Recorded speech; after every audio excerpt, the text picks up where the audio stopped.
In order for you to enlighten yourself, you must spread light within yourself. This is the Think Successfully room. It's excellent.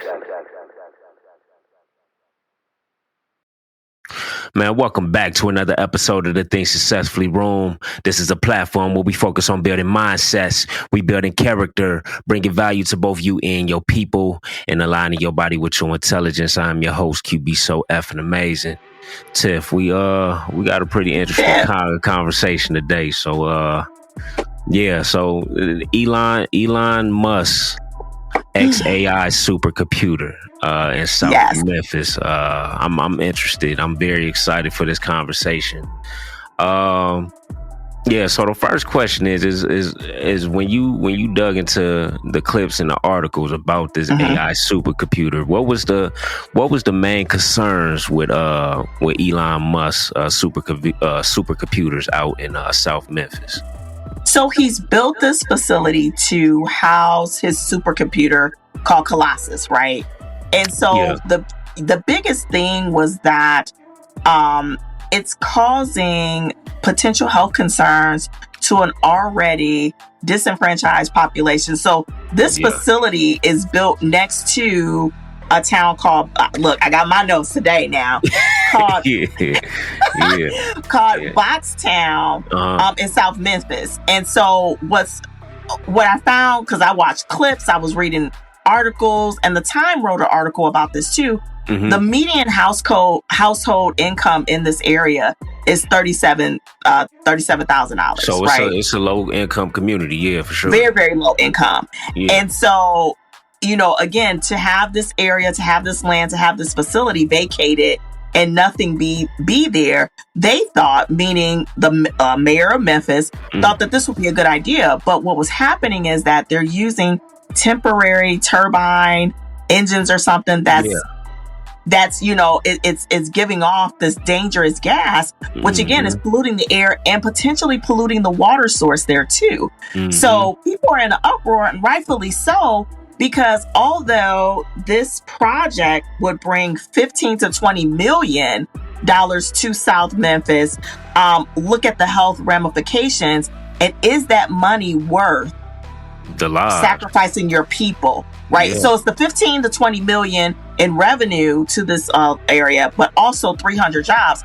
And the math ain't mathing, right? I get it, but and this is where we're going to, and I'm glad we're talking about this, because as AI evolves, we have to make a choice of whether or not it's going to be at the risk of some, right? So with our current administration kind of dismantling a lot of the safeguards and removing a lot of this stuff so we can, be the best in class as it pertains to countries in AI, we're seeing it happening now in this situation, what the future could look like in other places that look like this. Because I'm going to tell you, I know they wouldn't build something like this where we live out east where this casino is. Yeah, that'll mess up the business in the area if they did that. Right. I'm curious, like with the mayor, Paul Young. Cause so when you think of a mayor, what do you think of? Like you would think a mayor would have the best interest in his people.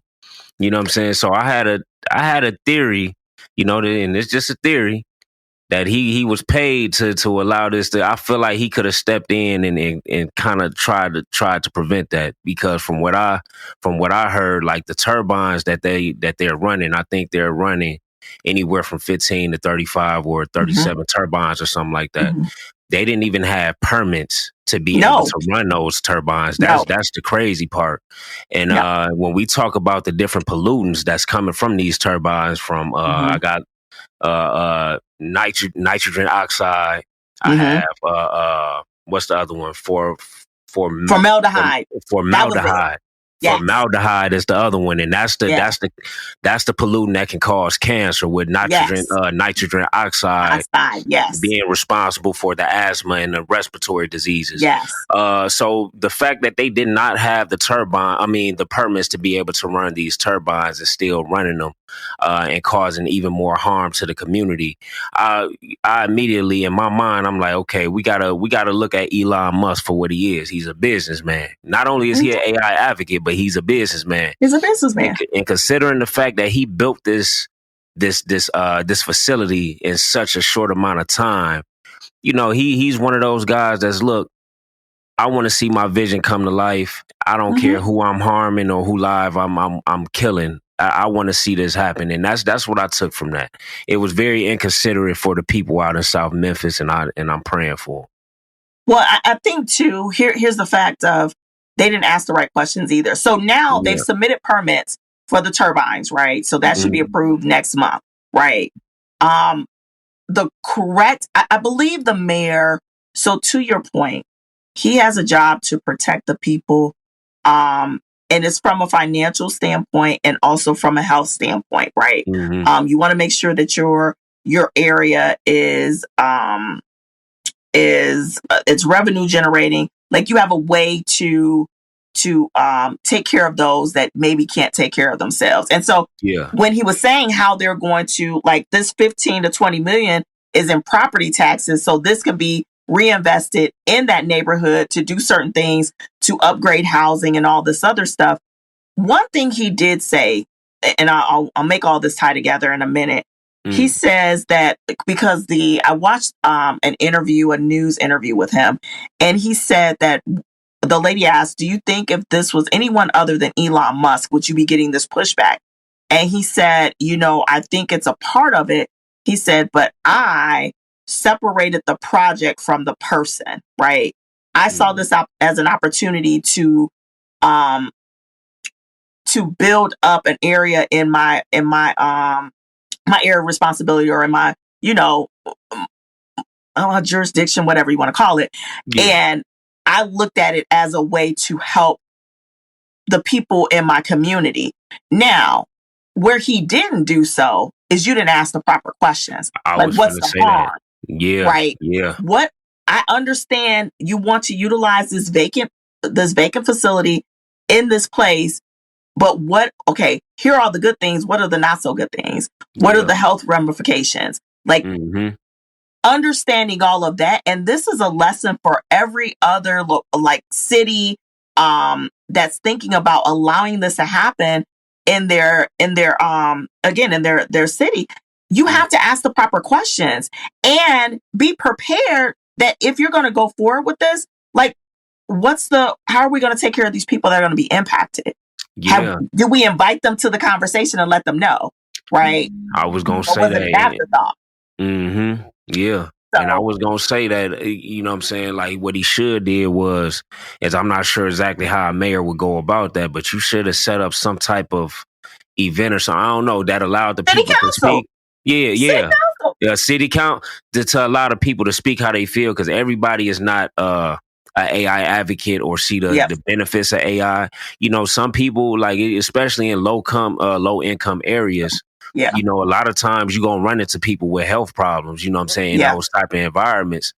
And from what I read and from the videos I seen, these people were more concerned about their health and the fact that they are already dealing with health issues. And you allowed Elon Musk to come in with 30 plus turbines that's releasing 3 different pollutants into the air that's causing even more problems and ultimately killing people faster. So from the statistics I pulled, in Memphis, I think the life expectancy in Memphis is 9 years less than the national average. And those turbines just it expedited that life expectancy. So I think that was as a on a mayor standpoint, I think I see what he's saying on a revenue standpoint, but at the same time, like you said, you dropped the ball. You dropped the bomb. You didn't ask the right questions. You pretty much did what you felt was right, and you forgot to include the people. Yeah. And I think so.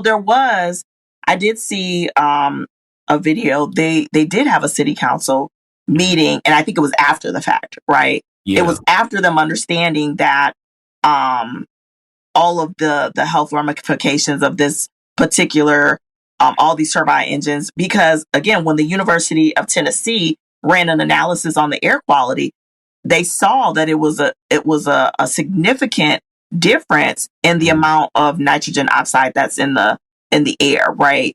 As a result of these turbine engines running. So everyone's just like, now they're in an uproar because people are starting to have asthma attacks that maybe haven't had them in years, right? Yeah. And we all know that respiratory damage that's not reversible. So that is a fact. You know what I mean? You can't go back. I can't get, let me give you a new lung, or you know what, we can repair your lungs. Once that's damaged, it's damaged. So what this reminded me of is that movie Erin Brockovich, right? When this company was contaminating the water, and this lady basically she kept digging and digging and digging and digging and digging and finding out all of this information. And this company knew that they were poisoning the water and causing this small town to everyone, like a lot of people had cancer, right? And so they had to shell out millions and millions of dollars. But what I'm saying here is that we still have to do what we call in HR your due diligence, period. Yeah. It doesn't matter. If there's a risk to anyone's livelihood, they deserve the right to know. They deserve the right to know, right? And they deserve the right to have their voice heard and understand, what does this mean for me? These people can't move out of that neighborhood. That is true, because everybody don't have the funds to do it. It's not like they have a choice to move in a better area with cleaner air. You know what I'm saying? These people they stand in areas where they pretty much have to deal with what's going on. And what's even more disturbing is they in the process of building another facility that's twice as big, and that one got 40 to 90 turbines. You know what I'm saying? So, and then another thing that was disturbing to me is that they also lied about how many turbines they was running. Right. They said 15. Right now they got about 30 plus. From what I read, it was they sent somebody to investigate the site. What would you call it? I forgot the term, but they pretty much took a thermal photo showing all 30 plus turbines being used when they only said they were using 15. Right. And and it was some technology that they had mentioned. Let me see if I got it up. We know every today. Yeah, it was some type of technology that was here it is. So it says they're using pollution minimizing technology to hide it. To hide it. But I mean, they gonna say anything to cover, you know what I'm saying, to cover up what they really doing, right? So now when I saw a meeting that I think the city had their own meeting, whoever is in charge, or the advocate of the people, they had their own meeting, and one of the guys from XAI finally came out and tried to speak his piece or say whatever it is he wanted to say, which didn't sound sincere at all. You know what I'm saying? He couldn't even look the folks in their face. He said what he had on his paper, and he ain't make no eye contact or nothing, and he left out the side of the door, which I felt that was very disrespectful in a way. You know what I'm saying? You really didn't get them closure to what's going on. You just came out to try to make peace or somewhat, and thinking it was going to help the situation. And it didn't, right? Because that's not his message tone, right? To be honest with you, I really think if Elon Musk wanted to, I mean, again, it's easy for me to sit on the sideline and say what I think. Like, Elon Musk should have been there. If it's this serious, he should have been. Yeah, absolutely. Because you have the one thing that I've learned in human resources, again, that your people are the most important asset to your organization, right? That is the fact. And if you give them the space, you give them the freedom to voice their concerns, and you answer their questions, you will get a lot farther. It's nothing different than people when you're dealing in a personal relationship. If someone comes to me and says, hey, this is what we're doing, and I'm giving the opportunity to voice my concerns, voice my opinion, I'm going to be more receptive to what you're saying. Now, if you say something to me that I feel like is not sincere, I feel like it's just a check the box activity, I'm going to treat you as such. This is exactly what happened.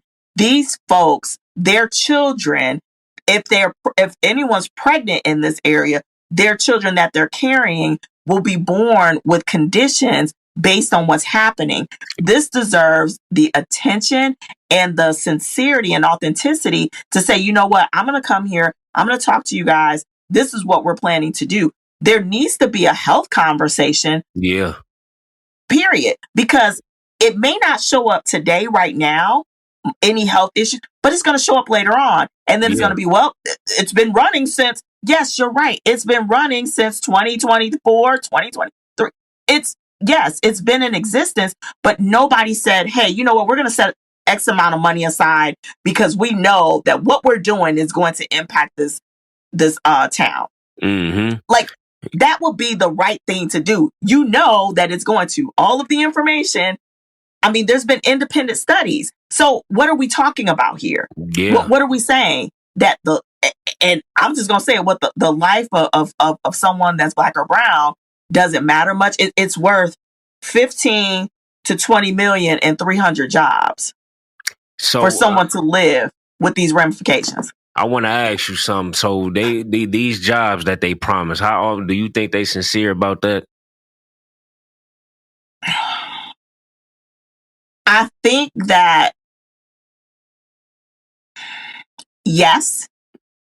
But I do think time changes things, right? And here's the reason why I say this. I can say, yes, we need 300 people to open the facility, but that doesn't mean we're going to need 300 people to maintain it. Right. That makes sense. Yeah, that makes sense. So I'm not lying. In the initial onset or phase of this, I may need 300 people, but the maintenance part, and that's a part of the right questions to ask, right? It's okay. Health, the very basic needs. Will these people be employed for how long? Like, is this long-term employment, short-term employment, initial onset, whatever? Health implications, financial implications, like all of these things need to be discussed when you're bringing something in, period. Yeah. So if you don't do that, and if the proper people are just looking at, oh, well, we're going to be getting 15 to 20 million in property taxes, and the jobs is a nice kick, we could throw that on the news and people will be happy.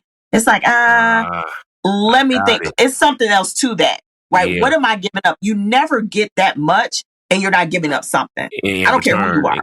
Exactly. That makes sense. So, I'm sorry. Go ahead. Go ahead. Another concern I had was the amount of power that they were generating to even run this facility. Yeah. Like I wouldn't even be surprised if all the lights in that neighborhood or that town just shut off due to the amount of electricity that XAI is running. Well, and that's just one, right? We want a lot of these facilities. That's why that grant that the Department of Labor dropped a $30 million grant. It's for manufacturers, right, to adapt AI and AI infrastructure. We do not currently have the infrastructure to support everything that we want to do with AI. Yeah. So if this center that we're talking about is utilizing all of this power, we want more of them spread out nationwide. Across the United States. Like that's crazy.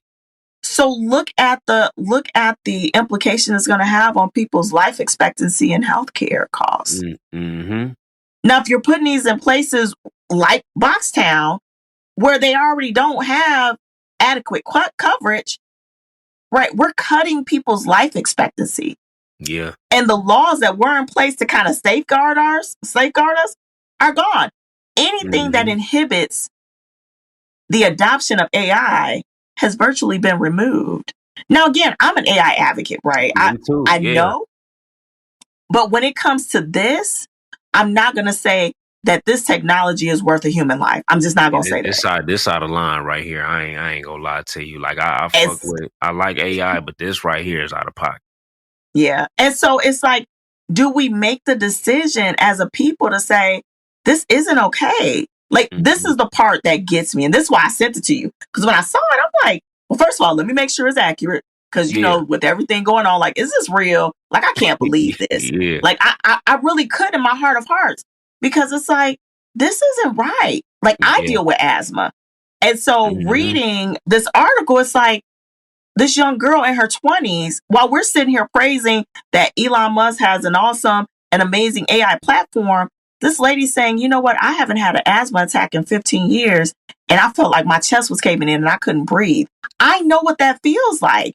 So to say that, hey, this AI colossus or this facility is worth more than my life, like, that's insane to me. That's insane to me. And I want to share a story about asthma, because I had asthma myself. I still got it, but it depends. I have allergies real bad, right? Allergies ain't the funnest. Like, it's not the greatest thing, you know what I'm saying? Yeah. But when I was younger, I had asthma bad. Sometimes I could be around pollen. It was just unpredictable, and then asthma attack it'll just happen. As I got older, I wouldn't necessarily say I grew out of asthma, but it calmed down. So now my allergies is something that I have to control, because if I let my allergies get out of hand, it triggers an asthma attack. And if I let the asthma happen for too long, then it's a rush to the hospital. So I want to say last summer, it was a day of maybe May or June, somewhere around there. It was raining real bad, and obviously rain is the cause of pollen, like, coming from the ground. And I think I inhaled too much of it, and my chest immediately caved in. Like, I was literally struggling to breathe. You know what I'm saying? Gasping for air. I had to rush myself to the hospital, and it was so bad that they had to rush me to the back of the room and stick all the wires and shit, and give me an emergency treatment to open up my lungs a little bit. So when it come to asthma, just like you, I know how that shit is, and that shit is not easy to deal with. It's terrifying when you experience a asthma attack, and for them, or the mayor even, to allow, you know what I'm saying, to really look at it like a money move. You know what I'm saying? Yeah. Like, you're not even looking at what people got to go through when they dealing with heart diseases and asthma attacks and everything else that come with them inhaling these different pollutants. And just coming from a person that has an asthma background, I understand how terrified they is in that area. And so even with him, just to say, and the interview I watched was a couple months ago, so I don't know what he's saying and what he said since then. But it's, even to say, hey, you know what, I didn't know these implications. Like, being transparent about, because I don't think, I will hope in my heart of hopes that he didn't know any of this stuff, and now all of it's coming to light after you've signed the deal, right? Because when you don't ask the appropriate questions up front, then everything that comes with that, now you kind of stuck with it, right?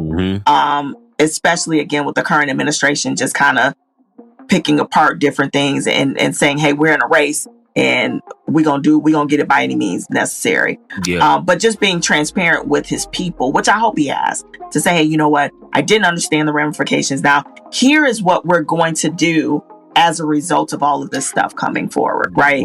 This is what we're going to do. We have a plan in place. We're going to make sure that, hey, I don't care if you call it the AIX Health Fund. I don't care. But we have money set aside for people that are in this area as we work through, reducing some of this risk, right?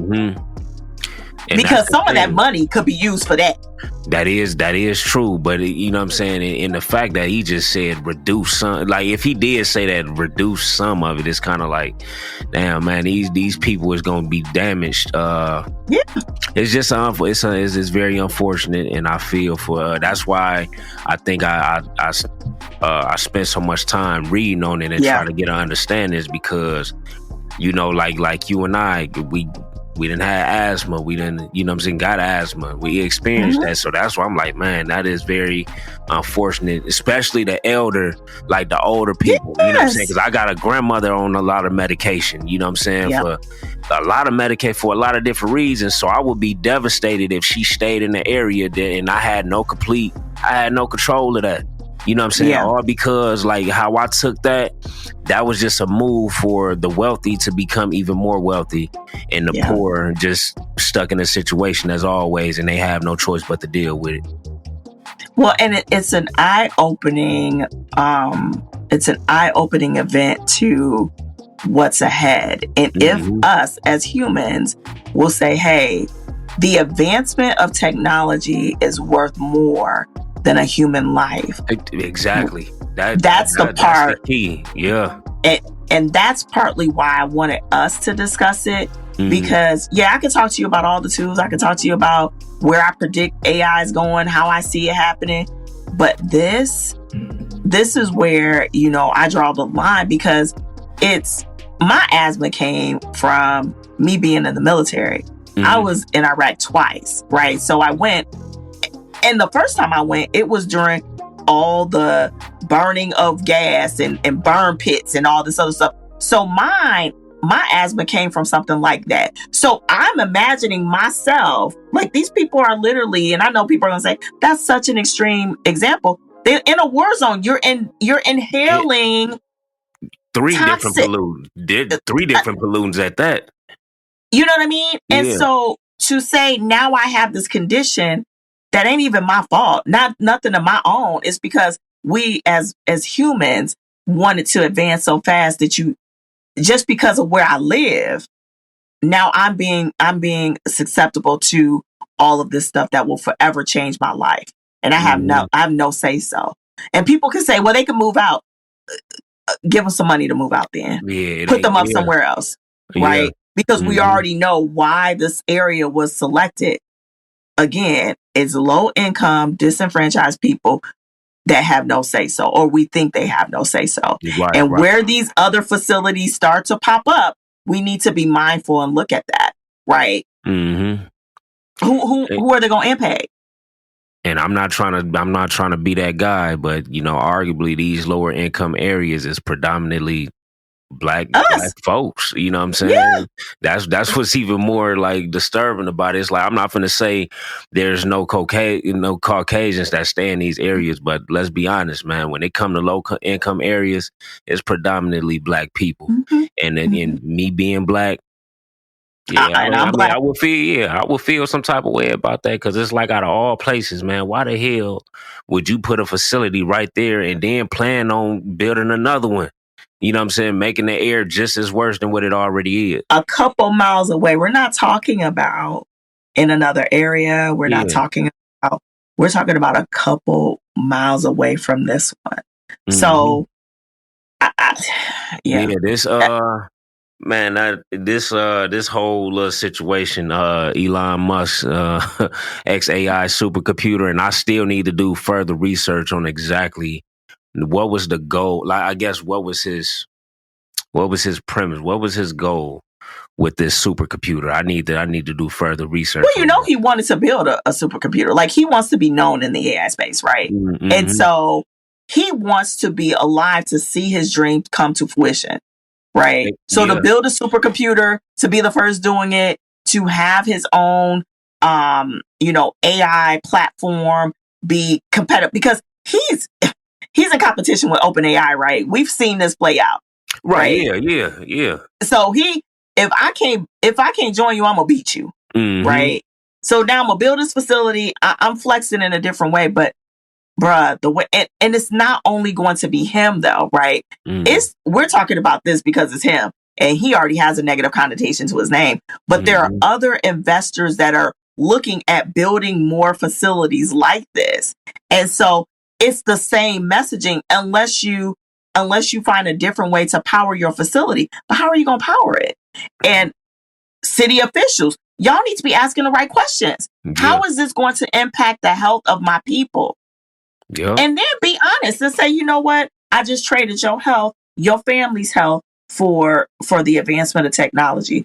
Live with it. I would respect somebody more if they said that. And from what I saw, like, because I was wondering the question, like, damn, why Memphis out of all people? I mean, out of all places, why Memphis? So apparently the amount of power that he needed, Memphis had it. And that's why he went to Memphis, right? So again, Elon Musk never really cared about he was like, man, look, I'm going wherever who got the most power. We need this amount of turbines. Yeah, let's make it happen. So you didn't really care about, you know what I'm saying, who this was going to affect, because you ain't got to stay here, man. You don't have to stay here. And I don't think he said, can't. let me go to Boxtown, down the street from Boxtown, because there's a bunch of black people who live there. No, it was, where's the power sources? Where's the facility? Because this was a vacant facility. So this was like a stew-in.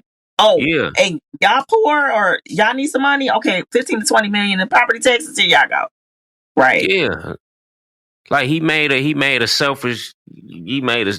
move was selfish. I understand Elon Musk he's a big AI advocate, but this was a prime of his example of guys on his level don't really they gonna do whatever to fulfill their dreams. Whatever it is they gonna do it. You know what I'm saying? So if Illinois had the amount of power he needed, he would have came to Illinois. You know what I'm saying? Came here. Like shit, we I believe that. With that shit. Yeah. So it's like, man, it's easy to come fuck up somebody else's environment knowing you finna leave and shit, go out the country, some motherfucking whatever it is you do. Like that was it was a very selfish move. By me being such a fan of AI, that move I was not a fan of, and I definitely feel especially for somebody that had asthma, I feel for the people of South Memphis, man. I think that, like you said, you know, to come in and destroy someone's city. I've seen that. Like I've been not proud to say, but I've been a part of that. Right. Going to Iraq, it was no different. We bombed their cities and we drove right through them the next day. Right. So it's a feeling of, for me, because I am a good-hearted person. Like when I saw this, I kept going down rabbit holes because I'm like, we're doing this to our own people. And have we as humans and humanity just lost? Are we so far gone that we can't see that this is wrong? Right. You know, I understand that certain things are going to happen, but this is going to continuously happen because this won't be the only supercomputer. Right. And if this is a testament to what's ahead, then we're in trouble. It is. So now we got to start planning on how to shit. We got to start, like, I don't want to be that, but I am, like, for that type of situation, you know what I'm saying? We shouldn't have to walk around with gas masks or nothing like that. But if it come down to it, I'm gonna have to have a mask on with a filter on that joint. In order to reduce the effect that's happening. Because like you said, that facility was a test. If he already planning on building a bigger facility next to that one, not too far from that one, then that means that's normally what happened when you build a facility. If the first one is a success, you finna create a network of them. You know what I'm saying? And you know, where's next? Where do we go exactly next? Now? Where's the next location? Who got the? Okay, we found out Memphis has a lot of power. Who else got? What other state got a lot of power? Let's go set up shop in that state. You know what I'm saying? So it's time to definitely prepare for the worst after reading that. So that conversation was neat. Yeah. Very different than the other ones we've had, but I like this one. Like every other conversation is sincere and passionate, but this one for sure was kind of like, okay, we need to hop on and talk about that. So man, Tiff, man, appreciate you for that conversation. What, like, is it any last thoughts you want to add on to the situation before we close out? I would just say, you know, this is for my folks in the municipalities of power, our mayors, our governors, or just our state or elected officials. When you're exploring these opportunities, understand the risk. Understand the risk and be transparent. Be transparent with the people in your community, because they should have a say so. Their voice should be heard. Their concerns should be addressed. Again, I don't know. I wasn't in South Memphis. I don't know everything, but I'm quite sure that a lot of this stuff is coming up after the fact. So as this continues to be a conversation, know what you're signing up for, inform your people, and again, just be transparent and truthful. about what's happening. But asking the right questions and making sure your folks are protected is most important. Absolutely, man. I think I want to throw in the fact me and Tiff hopped on here. Not only this is anytime me and her hop on, we having a discussion about AI, but this was more so on like I really feel for these people because we didn't, especially with the different pollutants that's being released in the air, and the fact that low income environments or communities is usually predominantly Black, and it's very unfortunate. And I just want to send my prayers out to South Memphis. And man, I'm sorry that Elon Musk even made a move like that. You know what I'm saying? It's it's definitely my prayers. Yeah, and two, like we have, I think you and I have a responsibility throughout these conversations. Like, I'm just not gonna bring you the old happy day stuff because that's not how people make an informed decision. Like, if we're gonna talk about it all, and like you said, this is using our voices, using your platform to talk about something like this and bring light to it, because there's still a lot of people that's just like, oh, what are you talking about? Like, this isn't a story that I saw it in my news feed on social media, and it's like, this is something I'm expecting to see on CNN. Maybe I just missed it, but like, they didn't show nobody's really talking about it. Nah, they didn't show it. That's the craze. So again, if we didn't come across that, if you didn't come across that and sent it to me, I still wouldn't even know about it to this day. This was something that was just gonna happen, and it was just gonna catch us off guard. You know what I'm saying? There's a reason why it didn't hit the different outlets, you know what I'm saying, to let the world know, because they want to catch us off guard. And but no, we on here talking about it, and I appreciate Tiff for this conversation because it's needed. Coming from somebody with the background of asthma as well as Tiff. I feel the pain people go through because it's a terrifying, it's a terrifying feeling. So, man, I'd appreciate it. If y'all enjoy this content, to subscribe to the YouTube channel, and we'll definitely continue to drop more informative content, more informative videos. And we just gonna go ahead and close out, y'all. Life is good. Life is wonderful. Be blessed to be alive. Self-sufficiency is how you survive. To the kings and queens, to the gods and goddess, forever and always. Think successfully. It's excellent.